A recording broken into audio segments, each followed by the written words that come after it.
My name's Daniel, I'm 29, and I've always been the guy people forget to invite, but remember when they need help moving furniture. I don't wear flashy clothes, I don't post selfies, and I sure as hell don't involve myself in drama. Until my cousin Rachel decided to fake cancer and weaponize guilt against anyone who didn't fall in line. The moment it started wasn't subtle. It was a Saturday night. I remember because I was finally relaxing after a full week of back-to-back shifts. I cracked open a beer, sat on the couch, and opened my phone, only to be hit in the face with a massive, overly filtered photo of Rachel in a hospital gown, for taped to her arm, pale as paper, and smiling. The caption? Stage 3 ovarian cancer. I'm going to fight like hell. Purple heart link in bio for support. At first, my stomach sank. Cancer had already torn through part of our family. My uncle lost his wife to breast cancer just 4 years ago. Seeing those words triggered something visceral. But then I stared closer. The hospital gown looked suspiciously clean, like it had been steamed. The floor wasn't hooked to anything. And the background, was that a living room lamp? I didn't say anything, not at first. I didn't want to be that guy who questioned someone else's suffering. I even messaged her a quick, "Hey, I hope you're okay." But what came next raised every red flag I'd ever ignored. Within hours, her GoFundMe link was everywhere. Instagram, Facebook, Twitter, even in the family group chat titled FamBam Forever. Her goal? $50,000. $50,000. She said it was to cover chemotherapy, rent while she was out of work, and alternative healing methods insurance won't touch. Now here's the thing.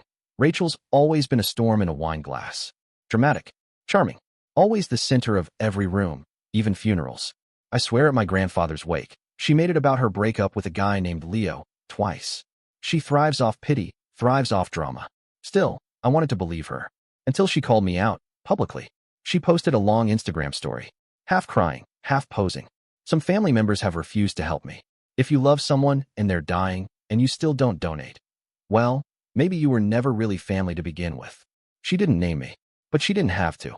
I was the only one in our family who hadn't chipped in. People were donating in waves. $100 here, $500 there. Some even left public comments. "You got this, girl." Or, "Praying for your strength, Rachel." Ignore the haters. Haters. That was me, apparently. I got a text from my aunt that same night. "Aunt Denise, I know you've always had a thing with Rachel, but this is life and death. Be decent." Then a second. "You could at least send $100. She's family." Let me be clear. I could have sent money. I had it. That wasn't the point.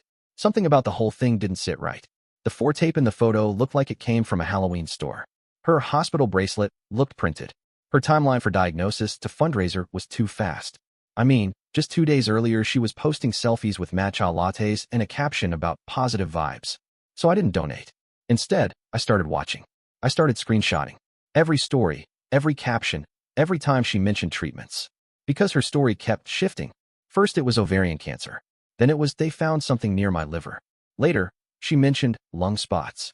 She was a walking WebMD nightmare with a cash link attached. Then came the photo that changed everything. Rachel posted a selfie from her hospital bed. But behind her, clear as day, a Target floor lamp. Not a medical light. Not even subtle. I zoomed in. The floor wasn't even taped right. Just hanging loose, with no port visible. So I asked a friend of mine, Kim, who's a nursing student. I sent her the photo and just said, "Does this look legit?" She responded with 3 words. "Dude, it's cosplay." That was the moment something snapped. Not anger. Not yet. Just cold clarity. Because at that point, Rachel wasn't just faking it for attention. She was collecting thousands of dollars from people who believed her. People who actually had family dying of cancer. And now she was turning the entire family against me because I wouldn't play along. She wanted pity. She wanted money. But more than anything, she wanted a spotlight. And I was going to drag her into one she couldn't Photoshop her way out of. I wish I could say I stayed calm after that Target lamp selfie. But I was furious. Not the loud, dramatic kind of angry Rachel thrives off. This was the silent kind. The kind that plans. The kind that digs. First, I made a folder on my desktop titled Project Rachel. Inside it, every screenshot, every suspicious caption, every donation update from her GoFundMe. I even recorded a few of her video stories using screen recording, just in case she ever deleted them. She had over $27,000 in donations within 10 days. One post read, "Today's chemo was brutal. I couldn't keep any food down, but I'm staying positive. Grateful to everyone supporting me." Meanwhile, her Instagram close friend story, "Yeah, I was still on it," showed her sipping wine on a rooftop bar that same night with the caption, "Sometimes you just need a girl's night to heal." My jaw clenched. Either chemo had gotten very fashionable, or she thought no one was paying attention. That's when I remembered something. Rachel had a backup account. Years ago, she used to post random art projects and unfiltered selfies on it, mostly for her close circle. She'd stopped posting there a while ago, but curiosity made me check. I'd never unfollowed it. Bingo. The night after her chemo post, she'd uploaded a selfie in a new designer handbag. The caption? Shout out to the haters for giving me motivation. Never looked better. And then, she tagged the store. A luxury boutique downtown. So I called. Me. Hey, I was wondering if a Rachel, last name, made a purchase there recently.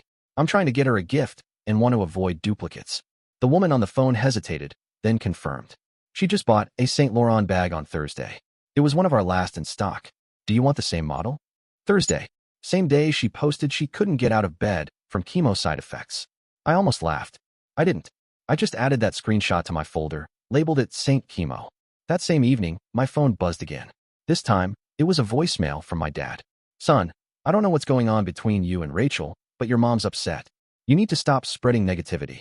This family has been through enough. Negativity. I hadn't even said anything yet. Rachel was doing the work for me. She'd already seeded the idea that I was lashing out, that I was bitter, even unwell.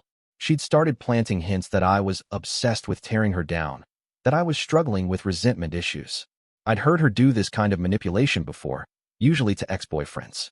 But this time, she was turning it inward, on blood. And the worst part? It was working. My mom called next. Her voice shaky. Just talk to her, Danny. Maybe she's just scared. You don't know how people act when they think they're dying. I bit my tongue. Hard. But something inside me cracked. She wasn't dying. She was shopping. So I decided to talk to someone who would give it to me straight, my friend Tara. She's worked in fraud investigations before and doesn't believe in sugarcoating anything. I laid out everything. The fake photos, the donations, the shifting medical claims, the burner account. I asked her, does this count as fraud? Her response was instant. Absolutely. It's wire fraud if she's lying to raise money. And if she used a fake diagnosis to get work benefits, that's insurance fraud too. Insurance fraud. I hadn't even thought about that.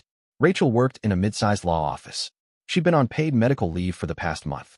I'd seen her post a boomerang of herself in a silk robe with the caption, "Working on my healing." Tara looked her up on LinkedIn and confirmed it. Rachel was still listed as on medical. That was the tipping point. Because this wasn't just lies and Instagram theatrics anymore. She was scamming real systems. Her job, her donors, even her own friends. Tara and I started collecting more. She helped me gather links from public posts, organize the timestamps, and label each screenshot. We created a timeline. When she announced her illness, when the GoFundMe went live, when the suspicious purchases happened. Then Tara asked a question I hadn't even thought to ask. Have you looked at who donated? What if her boss chipped in? So we checked. And right there, in bold letters on the GoFundMe list, Martin C. A $1,000 donation. Martin was Rachel's direct manager. Oh, Tara whispered. This just got corporate. We kept going. And the deeper we dug, the more confident I felt that she wouldn't be able to wriggle her way out of this. But before I could decide what to do with the evidence, Rachel made her next move. She called my workplace, told HR that I was harassing a cancer patient, that I was mentally unstable and had a history of violent behavior. It didn't work. Thank God my boss knows me, but it shook me. She was trying to wreck my life to protect her fantasy. That night, I opened the folder and stared at it. It was time to do something. Not just for me, but for the real cancer patients who didn't get rooftop cocktails and Saint Laurent bags. The ones who fought for their lives without asking strangers to fund their designer habits. Rachel wanted a spotlight. So I was going to turn it on, bright enough to expose everything she thought she could hide. By the time my aunt invited me to the family barbecue, I already knew what I was going to do. I didn't want to go, but this was the first big family gathering since Rachel's diagnosis, and she'd already plastered every social feed with photos of herself in oversized hoodies, a beanie, and a pale filter she clearly applied to make herself look sicker. She was playing the role to perfection, except to anyone actually paying attention. Tara and I had spent the past few days finalizing the folder. We even printed everything. Yes, printed, like old-school evidence. Each page labeled, in order. Fake hospital posts, luxury purchases, burned accounts, dates, timestamps. The recording of Rachel talking about milking cancer for once-in-a-lifetime pity. The plan was simple. Pull her aside, show her everything quietly, and give her a chance to come clean. I didn't want to humiliate her. I wanted her to stop. But I forgot one crucial thing. Rachel doesn't stop. Not when there's an audience. So I showed up, folder in my backpack, ready for a private conversation. And she beat me to the first punch. The moment I walked into the backyard, plate of hot dogs in hand, I heard her loud, weak little voice from across the yard. "Oh look, it's Daniel. I thought chemo was bad, but I guess we all survived something." Laughter. Nervous chuckles. My uncle patted her back like she was a stand-up comic. I swallowed hard and walked past her. She didn't stop. "You haven't said sorry yet, you know, for calling me a liar." I hadn't called her anything. Not publicly. But that didn't matter. She wanted to poke the bear. So I stopped, turned to her, and asked calmly, "Can we talk? Privately?" She rolled her eyes like I'd asked her to donate a kidney. "Sure," she said, but no yelling. "I'm immunocompromised."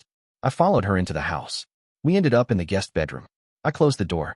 She sat on the edge of the bed dramatically, like someone bracing for bad news. If this is going to be another attack. I took out the folder and handed it to her. First page, her GoFundMe timeline. Next, screenshot of her rooftop wine night the same day as her chemo.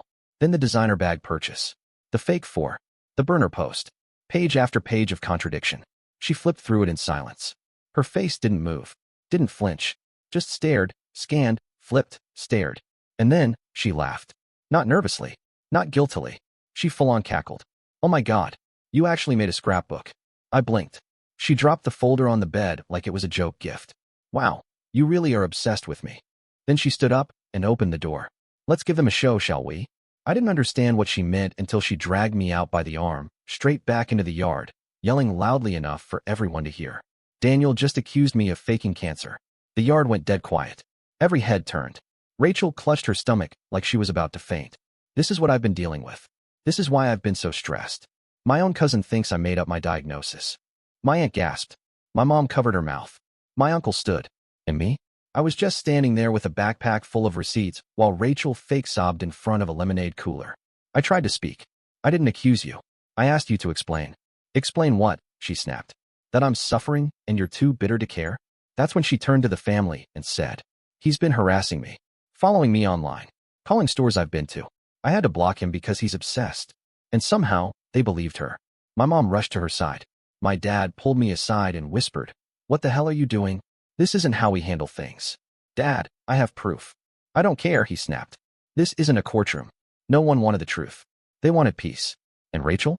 She gave them a villain they could aim at. Me. I left before dessert. Drove home. Parked. Sat in silence. Maybe this was a mistake. Maybe this wasn't worth blowing up the family over. Maybe it was better to let her keep the money, keep the lies, keep the spotlight. Then my phone buzzed. No caller ID. One voicemail. I listened. "Hey, I hope this isn't weird, but I work with Rachel. I saw your name tagged in some comments. I think you should know, you're not the only one who's suspicious." That voice. It changed everything. Because suddenly, this wasn't just me anymore. And Rachel's lies were about to catch up with her. Her name was Tara. She worked with Rachel. Not in the same department, but in the same office. Apparently, they'd made small talk a few times, but Tara had never liked her. Not because of petty jealousy or office politics, but because Rachel was too polished, too rehearsed, too charming, too fake. She called me again the next day. I didn't even have to explain much. Tara already had her suspicions. She said Rachel had taken a month off work for aggressive chemo, but had been spotted twice at a local boutique and once at a yoga class, looking glowier than ever. Tara said the final straw for her was when Rachel came into the office for a brief visit, dressed like she was headed to Fashion Week. Full face of makeup, heels, hair curled, no hat, no scarf, no sign of treatment. She told someone in HR she was feeling better this week, and then turned around and said she was too sick to stay more than 5 minutes. Then came the kicker. Tara said Rachel had been overheard laughing at lunch with another coworker, bragging that she was pulling in pity checks faster than a divorce lawyer. I blinked. She said that. I swear. I even have it recorded. I started keeping audio logs the day after she came in without a wig. I couldn't believe it. Someone else, not only seeing it, but documenting it. Tara emailed me a file. I opened it, hit play, and heard Rachel's voice. You'd be surprised how generous people get when they think you're dying. I mean, it's not technically lying. I could be sick. Someday. Then laughter. Then, honestly, I'm just glad someone finally pays attention to me. I sat in my apartment, frozen. Then I stood, walked to the window, and played it again. This wasn't just social media drama anymore. This was fraud. Real, actual, punishable fraud. She was scamming friends, family, strangers, and now, possibly, her employer. Tara told me she was furious because her own mother had passed away from breast cancer 2 years ago. She said, "It took my mom's hair, her energy, her ability to eat. Watching Rachel throw the word chemo around like it's some spa appointment made me sick. We decided to work together. Over the next week, Tara helped me build out the master file. Every shred of evidence we had. Social media inconsistencies, burner account posts, purchase records, timelines, Tara's recordings, and the icing on the cake, Rachel's work excuse note, which she had boasted about crafting herself using an online doctor's letter template. Tara got a copy. It was dated 2 days after she'd posted pictures from a beach house. The letterhead didn't even have a physical address. When we were done, we had a digital file so big it crashed Google Drive twice. Tara labeled it Rachel_evidence_master.pdf. We backed it up 3 different ways. The final decision was whether to send it, and to whom. GoFundMe. Maybe. But Tara had a better idea. Her boss donated. Her company approved paid medical leave. She defrauded her employer and their insurance provider. That's not just wrong, it's criminal. So we drafted an anonymous letter. To whom it may concern, we believe one of your employees, Rachel, last name, has knowingly defrauded your company and external donors by falsely claiming to have cancer. Attached is a compilation of verifiable evidence, including audio recordings, social media posts, and a falsified doctor's letter. We didn't sign our names. Just added, please review with discretion. There are real victims involved. We sent the email at 8:13 p.m. on a Wednesday. No response the next day, or the next. But on Monday morning, Rachel's Instagram changed. She deleted her bio, removed the GoFundMe link, archived over 40 posts. Then she went completely silent. No more selfies. No more hospital updates. Nothing. That Friday, Tara texted me just 2 words. It worked. She called me during her lunch break. Apparently, Rachel had been called into a serious meeting with HR. The entire office was buzzing. Her manager, Martin, the guy who donated $1,000, had shown up late to work, looking furious. A few hours later, Rachel's name disappeared from the company directory. Tara confirmed she'd been terminated. Violated workplace policy and misused medical leave was all HR would say publicly. I asked Tara if anyone in the office was defending her. No one, she said. Honestly, people are mad. She made a mockery of real suffering. Even the receptionist lost her mom last year. She cried when she found out. I didn't feel triumphant. I felt quiet.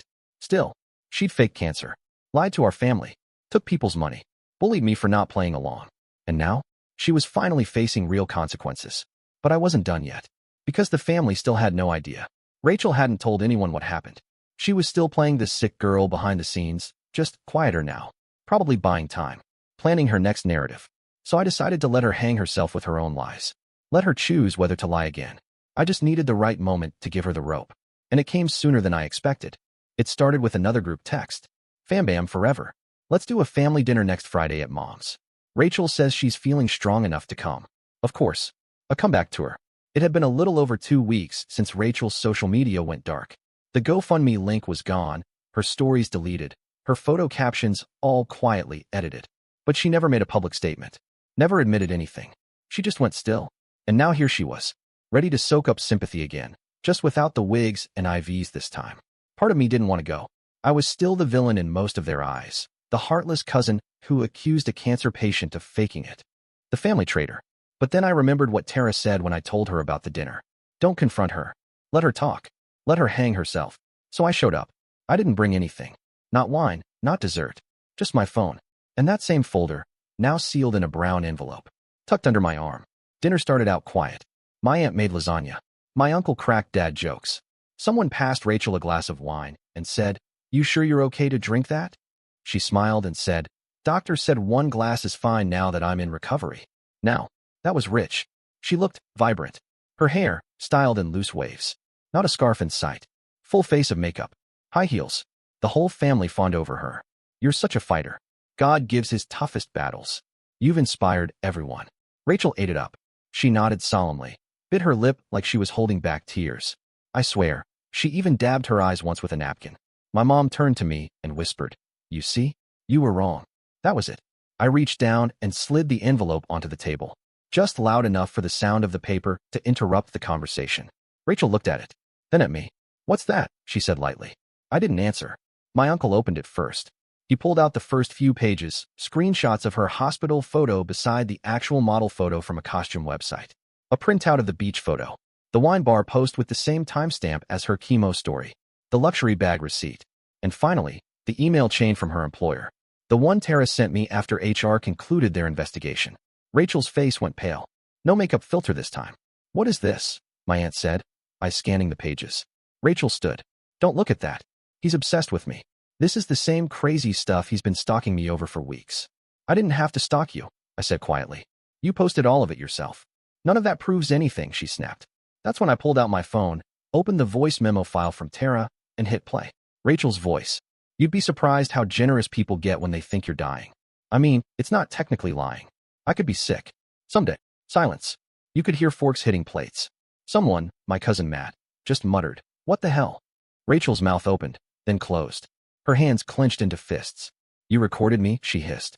I didn't say anything. My aunt stood up, still holding the email printout. She looked at Rachel like she didn't recognize her. You faked cancer? You took our money. I didn't take your money, Rachel shouted. It was donations. From strangers. People who wanted to help. Martin isn't a stranger, I said.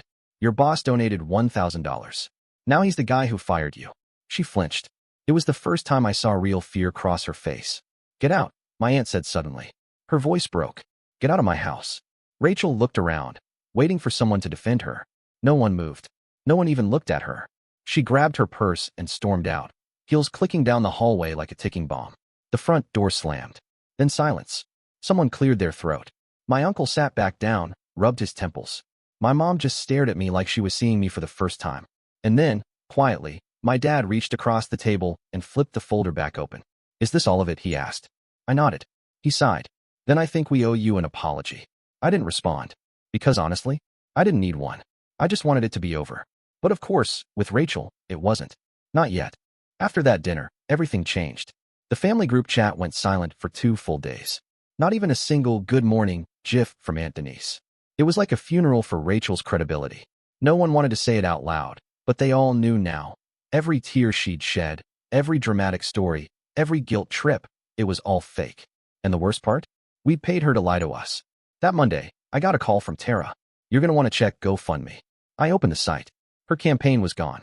Instead, there was a short message from the platform. This fundraiser has been removed for violating our terms of service. All donations are currently being reviewed for refund eligibility. Boom. It was real. Not just a family scandal. Not just gossip. She was officially flagged. The comments section had been locked, but not before some people left brutal messages. You scammed me. My wife's actually going through chemo. We sent you money we didn't even have. Hope the bag was worth it. I donated because my mom died from ovarian cancer. You're disgusting. Over $30,000 in donations. Gone. And it didn't stop there.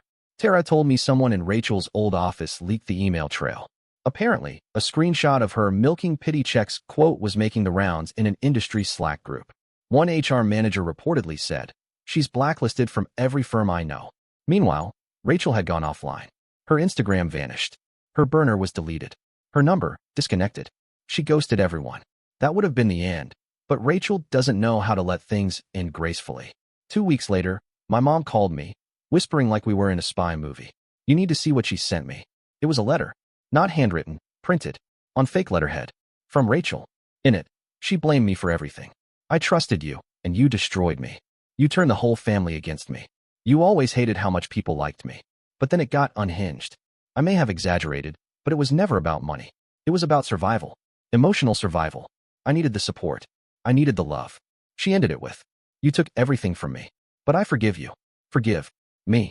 I didn't respond. Neither did anyone else. At that point, she wasn't even pretending to be sick anymore. Just hurt. Angry. Narcissistic. Desperate to spin the story into something where she was the victim. I didn't want revenge. Not anymore. I didn't need to see her punished. Or humiliated. Or bankrupt. I just wanted the truth out. And it was. The family knew. The donors knew. Her boss knew. The internet knew. Everyone she lied to, manipulated, and guilt-tripped. Now they knew. A few weeks later, I got one final text from an unknown number. Just 5 words. I hope you're happy now. I didn't reply. Instead, I archived it. Dragged it into the same folder where I'd saved every lie she ever told. That folder doesn't sit on my desktop anymore. It's backed up, password protected, and stored away where it belongs. Alongside every memory of Rachel pretending to be someone she never was. And that's the story. If you're still here, that means you're one of us. So go ahead, hit that subscribe button. I drop new chaos every single day, and trust me, tomorrow's story, it's even worse than this one.